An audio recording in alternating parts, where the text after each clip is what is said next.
हाँ जी दोस्तों, तो सक्सेसफुली हमारा खत्म हुआ चैप्टर नंबर 3 तक का कंटेंट। नाउ बात करेंगे चैप्टर 4 जो कि हमारा है chapter share capital and debentures के ऊपर। बेसिकली सेक्शन 42 तक हमने रैप अप किया है, 43 से कंटिन्यू होगा और सेक्शन नंबर 72 तक चलेगा। मतलब कहीं ना कहीं 30 सेक्शंस हैं इस चैप्टर के अंदर। बट सेक्शंस जो है वो क्वाइट थोड़े सिमिलर से हैं, आपस में लिंक्ड हैं, तो इस वजह से ज्यादा बड़ा कंटेंट नहीं है। बट सेक्शन वाइज देखा जाए तो हमें कम से कम 30 सेक्शन जो है उसके अंदर पढ़ने हैं। एक आधा चीजें हैं जो छोड़ी हुई है उसको छोड़ के, बट लगभग लगभग 30 सेक्शन का हमारा ये पूरा पूरा दायरा होगा चैप्टर नंबर 4 का। तो आज इसका इंट्रोडक्शन देखेंगे हम फटाफट से कि क्या क्या इसके अंदर बातें हैं, किस तरीके से पढ़ने हैं, कैसे कैसे सेक्शन इसके अंदर डील किए जाएंगे।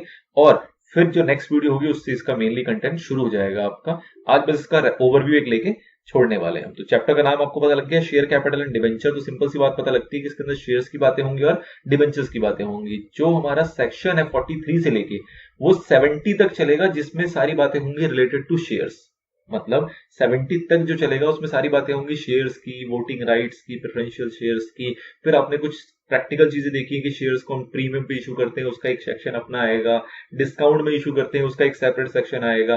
फिर कुछ बायबैक है, स्वेट इक्विटी शेयर्स है, बोनस शेयर्स है, रिडेम्पशन ऑफ प्रेफरेंस शेयर्स है। इस टाइप के जितने प्रैक्टिकल टर्म आपने देखे हुए हैं उन सबके क्या प्रोविजंस है हमारे कंपनी लॉ के अंदर, सबके क्या प्रोविजंस है एक सेपरेट सेक्शंस के अंदर, उसको हम लोग डिटेल में पढ़ने वाले हैं 43 से लेके 70 तक। फिर उसके बाद सेक्शन नंबर 71 एक लॉ आएगा जो बात करेगा डिवेंचर्स के ऊपर। एंड एक आता है सेक्शन नंबर 72 जो कि बात करता है नॉमिनेशन की, जो कि हमारे मॉड्यूल का पार्ट नहीं है, हमारे कोर्स का पार्ट नहीं है, बट वो बेसिक बात करता है, कुछ खास नहीं है। 4 सब सेक्शन है छोटे छोटे, जो कहीं ना कहीं बात करता है नॉमिनेशन के ऊपर की। मतलब अगर किसी मेंबर की, शेयर होल्डर की अगर डेथ हो जाती है तो उसके जो शेयर्स होते हैं वो किसको नॉमिनेट कर सकता है, किसको वो आफ्टर डेथ ट्रांसफर हो जाएंगे, इस टाइप की चर्चा करता है। हमारे मॉड्यूल में नहीं है तो उसको हम डीपली नहीं पढ़ेंगे, बट एज सच कुछ ऐसा मेजर नहीं छूट रहा, बहुत स्मॉल सा सिंपल सा कंटेंट है सेक्शन नंबर 72। ठीक है, अब बात करते हैं अभी तक हमने क्या देखा। अभी तक हमने देखा कि फंड रेज करने के लिए जो प्रोस्पेक्टस उससे रिलेटेड जितने मैटर्स थे वो सारे हमने डील किए पीछे, कि भैया कैसे भी करके फंड रेज कर सकते हैं। अब जो फंड रेज करते हैं वो फंड रेज क्या होता है, बेसिकली हमने क्या देखा कि सिक्योरिटीज को इशू किया जा रहा है। अब सिक्योरिटीज का मतलब क्या है, सिक्योरिटीज जो टर्म है इसका मतलब क्या है, तो बेसिकली दो मेजर चीजों को ये रिलेट करता है। Number 1 is shares and number 2 is debentures. इन दोनों को ही मर्ज करके हम एक नाम बोलना पसंद करते हैं जिसको बोलते हैं हम सिक्योरिटीज। ठीक है, अब जो हमारा शेयर कैपिटल है उसको कहा जाता है कि भैया अगर आपको कंपनी के अफेयर्स को रन करना है तो एक लाइफ ब्लड का काम करता है। बेसिकली ऑब्वियस सी बात है, पैसा ही नहीं होगा तो कंपनी काम कैसे करेगी। तो शेयर कैपिटल बहुत एसेंशियल माना जाता है किसी भी कंपनी को अच्छे से परफॉर्म करने के लिए, अच्छे से रन करने के लिए। Share capital is essential for any type of company.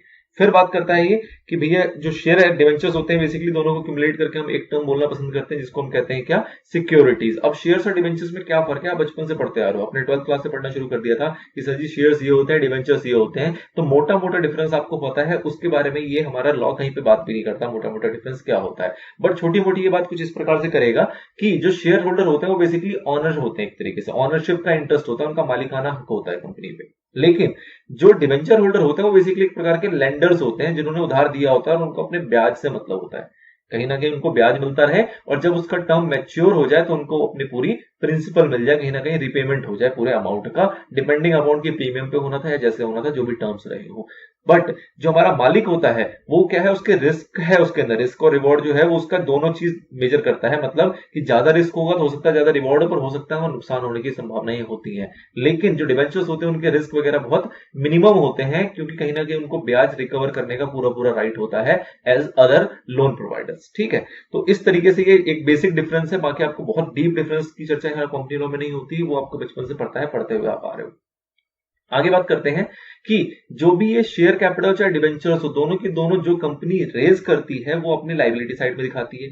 आपको पता ही अपने बैलेंस शीट का फॉर्मेट की शेयर कैपिटल होता है, डिवेंचर्स होता है, लॉन्ग टर्म बोरिंग होती है, व्हाटएवर जो आपका फॉर्मेट है। द थिंग इज कि जो भी ये पैसा रेज किया गया मार्केट से, इधर in form of share capital और debenture, both are liabilities for the company. And जो इन्वेस्टर है जो पैसा लगा रहे हैं उसके लिए ऑब्वियसली क्या है, एक प्रकार का इन्वेस्टमेंट है, चाहे वो शेयर में करें चाहे वो डिवेंचर में करें, तो वो उसके अपने एसेट साइड में लिखते हैं एज अ डिवेंचर्स। अब इनसे रिलेटेड जितने भी लीगल प्रोविजंस है, इनसे रिलेटेड का मतलब क्या हुआ कि शेयर इश्यू होगा तो शेयर इश्यू से लेकर स्टार्टिंग से बात होगी कि भैया शेयर इश्यू कर सकते हैं तो उसमें क्या क्या राइट्स होंगे, प्रेफरेंस शेयर्स के क्या राइट्स होंगे, इक्विटी शेयर्स वालों के क्या राइट्स होंगे, फिर कुछ डिफरेंशियल राइट की बातें आएंगी कि डिफरेंशियल राइट्स में भी शेयर इशू किए जा सकते हैं, कितने प्रकार के शेयर्स हो सकते हैं, क्या क्लासेस ऑफ शेयर्स होते हैं, कैसी क्लासेस ऑफ डिवेंचर्स होते हैं, उससे रिलेटेड प्रोविजंस आएंगे। फिर बात आएंगे थोड़े से कि वोटिंग राइट्स वगैरह इनकी किस तरीके से होती है, उसके अंदर अगर चेंजेस करना हो तो उसके क्या प्रोविजंस होंगे।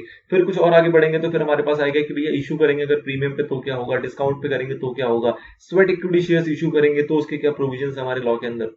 फिर उसी तरीके से हमारे बोनस शेयर्स के क्या प्रोविजंस है, अगर हमें रिडेम्पशन करना हो प्रेफरेंस शेयर्स को, प्रेफरेंशियल इशू और रिडीम को लेके क्या प्रोविजंस आएंगे। हम अल्टरेशन करते हैं शेयर कैपिटल में, आपने प्रैक्टिकल एक चैप्टर पढ़ा होगा इंटरनल रिकंस्ट्रक्शन का, वहां पे बात आती है alteration of share capital, reduction of share capital, उसके प्रोविजंस जो है लॉ के वो भी इस एरिया में हमें पढ़ने को मिलेंगे। बायबैक आता है, बायबैक का आपने प्रैक्टिकली देखा हुआ है कि बायबैक का मतलब क्या होता है, शेयर्स वालों को रिपे कर देना, तो उनको लेके क्या प्रोविजन है, क्या लीगल प्रोविजन है, क्या रेस्ट्रिक्शंस हैं कंपनी लॉ के तहत जो कंपनी को फॉलो करनी होती है। तो इस टाइप की सारी बातें आपकी 70 मतलब सेक्शन नंबर 70 तक चलेगी शेयर्स को लेके, एंड 71 एक लॉ का सेक्शन है जो सारे डिवेंचर के प्रोविजंस के बारे में बताएगा। तो ये सारी चीजें जो है वो आपकी 43 से लेकर 72 तक आपकी कवर हो जाती है। कुल मिला के यहाँ पे कितने सेक्शन है मैंने आपको बताया, कुल मिला के यहाँ पे 30 सेक्शन है। थोड़ी सी झलक आपको अगर देखनी हो तो आप यहाँ देख सकते हो, जो कि एमसीए का बेसिकली डाटा है कि ये सेक्शंस की लिस्ट है 43 से लेके 72 तक। शेयर कैपिटल किस प्रकार के होते हैं, कितनी तरह, जितनी चीजें मैंने आपको रफली बताई हैं वो सारी चीजें कहीं ना कहीं इसमें अच्छे तरीके से अलग अलग सेक्शन वाइज डिस्ट्रीब्यूट की हुई है। ठीक है, तो this is all about chapter number 4 का इंट्रोडक्शन। अब इसमें जो प्रोविजन सेक्शन वाइज बातें करेंगे वो बातें हमारी शुरू होगी होपफुली नेक्स्ट वीडियो से, जिसके अंदर सेक्शन 43 हम कवर करेंगे एंड फिर देयर ऑन सिक्वेंशियली वो चलता रहेगा। चलिए जी, तो इसमें बेसिकली आपको इतनी बातें बताने लायक थी। मिलते हैं आपसे सेक्शन 43 के साथ नई वीडियो के अंदर।